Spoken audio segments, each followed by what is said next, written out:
What is good, Chiefs Kingdom? Welcome in to Cheifs Latest. It's your host, Calvin Silvers, and it's your favorite day of the week. That's right, it's Wednesday. So that means we are doing our buy or sell segments. I got 3 of them for you guys today. It's going to be a fun episode. But before we dive into our topics, I want to shout out Kalshi for sponsoring our videos throughout the football season. Guys, get on the app today. Use the code FANARCHFOOTBALL on the Kalshi app, and you get $10 when you trade $10. And if you haven't already, go ahead and hit that subscribe button and also turn on those notifications because I have daily, that's right, daily videos here on Cheifs Latest, Monday through Friday. And I'm going to keep you updated on all the news, rumors, and actions regarding the Kansas City Chiefs. So go ahead, hit that subscribe button, turn on those notifications, and after you do that, go ahead and leave me a Go Chiefs down in the comment section. That way I can see your name and officially welcome you to the Cheifs Latest family. So our first buy or sell segment, it comes from ESPN's Get Up, and they talked about this a while ago, but Andrew Hawkins, who was on the panel, he said that the Chiefs cannot afford a diet version of Patrick Mahomes this season. So that raises the question, are the Chiefs doomed if we get a quote-unquote diet version of Patrick Mahomes? I would sell on this one. I don't think you have to have peak Mahomes. I don't think Mahomes has to throw on the Superman cape every single weekend for the Chiefs to be successful. In fact, I don't think it's required because of the injury that he suffered last year. In fact, a diet Mahomes doesn't necessarily equal a bad Mahomes. I think the bigger question surrounding this is, what is the team going to do to help ease his workload?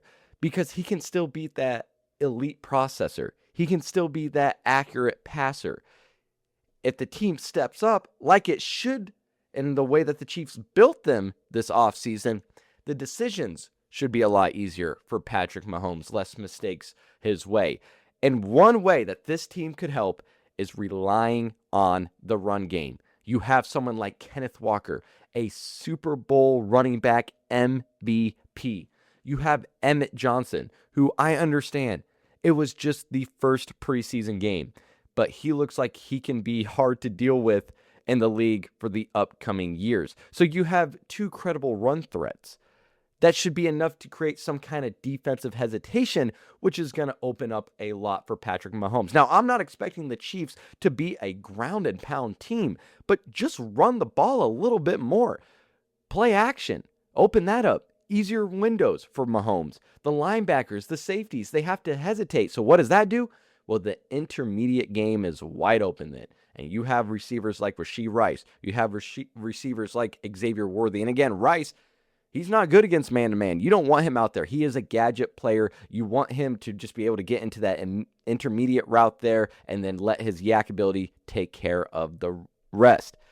In fact, Mahomes faced so much coverage defense last year because no one respected the run game from Kansas City. So he was always going against multiple defenders. Well, now, bring one of those defenders closer to the line of scrimmage, it just makes Patrick Mahomes' life a lot easier. And the running backs are also getting involved in the passing game, the screens, the checkdowns. That's huge for running backs like Walker. That's huge for running backs like Emmett Johnson because of their yak ability as well. They're going to make the first defender miss. You're going to have to aim for the feet. You can't go with the wimpy one-arm tackles. It's not going to bring those guys down. So Mahomes, there's a less explosive play burden because he has more explosive players in his backfield this year. I don't need him to be explosive with his legs as much. I don't need him to be explosive as much with his arms. Now, I'm not saying you don't want that Mahomes magic. It's going to shine throughout the season. I just don't think you need it as much. And don't forget, Cyrus Allen, he is an emerging weapon. So the supporting cast, they can make Patrick Mahomes' job just a little bit easier this season by doing the things I just mentioned. I would sell that peak Mahomes is necessary for the Chiefs to succeed. It would be nice, don't get me wrong, and I think we will see that Mahomes magic shine here and there throughout the season. But the running game, ultimately, I think, could decide the fate of this Chiefs offense. So let me know down below, are you buying or selling the Chiefs being doomed if they have a diet version of Patrick Mahomes? Well, let's jump on over to our Facebook community. Posted a picture that asked, are the Kansas City Chiefs going to get 11 victories this season? And down in the comments, you guys were very active. It seemed split really down the middle. 50 of you guys said yes, 50% of you guys said no.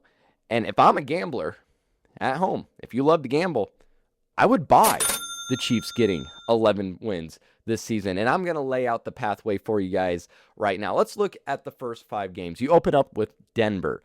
I get it. You're at home. But Denver brings a defense that gave not only the Chiefs trouble last year, but the entire NFL trouble. You got a lot of those guys returning. I think the Chiefs are going to look a little rusty probably on offense, just trying to figure out what they really need to do to succeed. So I'm going to chalk that one up as a loss, even though the Chiefs are at home. Well, then you have Indianapolis. You're still at home. I think that's a huge advantage. You finally will have a game under your belt. I think the offense is going to have a little bit more rhythm. The rookies are going to be a little bit more settled, especially on the defensive side. So I like the Chiefs picking up a win against Indianapolis. Miami and Las Vegas are next. 2 wins there. You get the bye. And then after that, you get the Los Angeles Chargers. I think it's going to be a grueling game. I think it's going to be really tough. But I think the Chiefs come out of that with a victory, especially because Andy Reid, Patrick Mahomes, if you give them a little bit of extra rest, a little bit of extra time to prepare, usually they come out of that pretty damn successful. So that opening stretch with that bye thrown in, I think the Chiefs could be 4-1. Well, then they're going to suffer their first loss of the season on the road when they face the Seahawks. Because again, you're coming off a grueling win versus the Chargers. And then Denver, I know you're on the road, but magic can happen. And I think the Chiefs get their victory in Denver. They're going to split the series with the Broncos. And let me just say this. If it's not a victory at Denver, it's going to be a victory in KC. So you can switch those two. What I'm getting at here is they're going to split the season series. So either way, the Chiefs would be 5-2 at this point. And then the middle stretch, it might be the most crucial stretch here because if you're the Chiefs, you can't mess up. You have the Jets, Falcons, and the Cardinals. All 3 of those are wins. You know it. I know it. Your mom knows it. So 3 straight. That puts you at 8-2. But I can't say I'm fully confident that there isn't a trap game somewhere in there. Is it the Falcons? It's not the Jets, is it? And it can't be the Cardinals.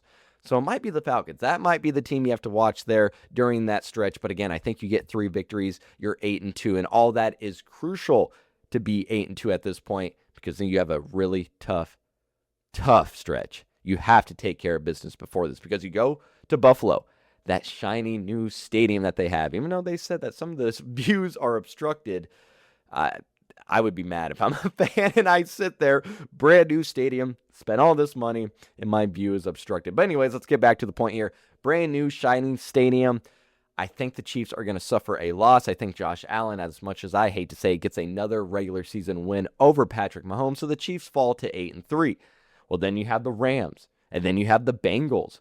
The Rams are arguably one of the best teams in the NFL. Cincinnati, they revamp that defense. If Joe Burrow can stay healthy with that offense and his receivers, I think there's 2 losses there. So the Chiefs suffer 3 straight losses. Buffalo, Rams, Cincinnati. But they close this stretch with a win against New England. So now the Chiefs are sitting at 9-5. And then that final stretch, San Francisco, which I think the Chiefs should win or can win because by that time the 49ers are probably going to be half a team. They're going to be able to only field half their guys because they always seem to get hit by the injury bug, especially at that point in the season. And then you finish out with the Chargers and Raiders. Should get a win against the Raiders. You have to go 2-1 to get those 11 wins. And I think worst case scenario, the Chiefs do go 2-1 in that stretch. So there's a legitimate route here for 11 wins. But those key stretches, the very beginning and then in that middle, you have to capitalize if you're Kansas City. You have to win those. Things need to go right, but I don't think the Chiefs have to be perfect to get to 11 wins. So again, if you're a gambler, go ahead and buy the Chiefs getting 11 wins. But let me know down in the comments section, where do you see the Chiefs win total at the end of the regular season? Is it 10 plus? Because if so, I mean, we're talking about it. Everyone else is talking about it. Everyone's making predictions. So just like we did with the Chiefs achieving 11 regular season wins, Well, you can do the same on Kalshi, America's number one prediction market platform. You can trade such predictions in a live market. So let's take a look at Kalshi. Go ahead, open up your phone. In the Kansas City Chiefs total wins future market, the Chiefs are currently at 56 probability to achieve 10 plus wins. So essentially, the market is giving the Chiefs a 56% chance, and a $100 trade would pay out $170.31. So if you believe that the Chiefs can get those 11 victories, here is a chance to put your money where your mouth is. Remember, on Kalshi, you're trading against peers in a live market, meaning there's no house. So as the probability changes, you can buy in and out of your position. So go ahead, download the Kalshi app and use code FANARCHFOOTBALL to get $10 when you trade $10. Kalshi. Kalshi. Trade on anything.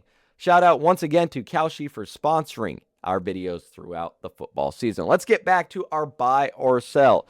There's a Chiefs, joke around this organization that if there's a veteran that gets cut and they're old, past their prime, well, the Chiefs are likely going to find a way to bring that veteran back to Kansas City. And that could ring true for a former Chief, wide receiver, Juju Smith-Schuster. He was here in 2022, won a Super Bowl, then went to New England. Things didn't work out, so he came back to the Chiefs 2024, 2025, left for the Giants. Well, they just released Juju Smith-Schuster because they're making room for Najee Harris, their new running back. It's a roster move. So does Juju return to Kansas City? Should the Chiefs want Juju? Should you as a fan want to see Juju back in a Chiefs uniform? I would sell. That's right. I don't want to bring Juju back. I understand this wide receiver room, it's fragile. I mean, look at what happened to Tyquan Thornton in Tuesday's practice. He was carted off. So having an experienced body, I think that's very logical. But you're not getting the 2022 Kansas City Chief Juju Smith-Schuster. In fact, you're getting Smith-Schuster that has a knee injury. You don't need that kind of concern added to this room when you're already worried about injuries plaguing this wide receiver room. Let the young wide receivers develop that you have. You have a few.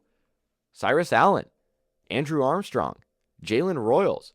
So instead of having Juju Smith-Schuster take up a roster spot, I think it's better used to let your young guys develop. And in fact, hold on a minute.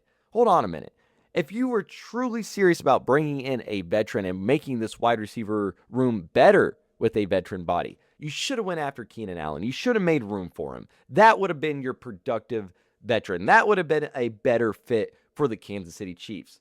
Or if you want to be super serious about this wide receiver room, go ahead and get Kayshon Boutte. Trade for him.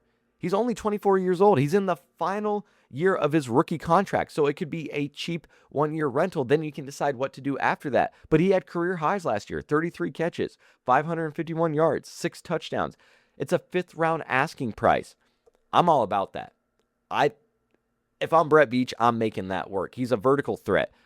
Can get that downfield separation, makes the contested catches. He's a sideline weapon. This is something that the Kansas City Chiefs do not currently have in that room. So, Juju Smith-Schuster, I would sell that. Kayshon Boutte, I would go ahead and buy that one if I could.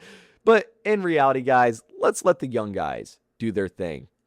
The youth. Let's see their production. Let's see their upside in this room because it needs some impact. I understand that. So go after someone like Kayshon Boutte, but Juju Smith-Schuster, he's just not the answer right now. And we're going to end today's show with a viewer comment from Rob Faith 5781. He said, quote, I think it's intelligent thinking for them to have guys learn multiple positions, end quote. And he's talking about yesterday's episode where we talked how the Chiefs are using Khalil Benson and Jalen Moore flip-flopped. So Jalen Moore is getting that right tackle, right guard experience, and so is Khalil Benson. So they're getting that cross-training reps there. But right now, Benson is getting the majority right tackle reps. This weekend, he's expected to be majority right tackle. And I think it's important, too. I think it is intelligent that they're letting both learn those spots. But when it comes to Benson, the fact that he's learning more right tackle, that's huge because I think they do think he's going to be a future anchor for this offensive line, and that would be his natural position. So it's good he's getting more experience there. But with Trey Smith dealing with his injuries, it's not bad to have Benson get a little bit of that depth experience just in case we got to throw him in there, or, maybe Jalen Moore. He's been kind of shaky himself in his career. You don't know what's going to happen. So you just want depth options. And we saw how bad that second unit played in the preseason game. And then Rob Faith went on to say, why not only bring 3 running backs, create an extra roster spot, and then bring 4 tight ends. You can go jumbo packages, bring in some big bodies, get that blocking going for Kenneth Walker. I understand where you're going with that, but I just don't think that we have the tight end room for that. We need a dominant blocker to be able to successfully pull off those jumbo packages. Now, Davis Allen, who we talked about, if the Rams decide to put him on the waivers, he's a blocking specialist, so he would be more of an ideal fit for those jumbo concepts. But Rob later clarified, which I caught on later, that he meant Moore and Benson in that jumbo package. Trey Smith is healthy, so you get those big bodies in there. And I still think it's an uncertain execution for the Kansas City Chiefs to pull off. But the O-line versatility, that is a priority. Me and you both agree on that one, Rob. Appreciate your comments, and always leave a comment down below. That way I can see it, and I will answer it right here on Cheifs Latest. So let me know down below, what are you buying and what are you selling from today's segments? And you can take those thoughts and opinions over to our social medias.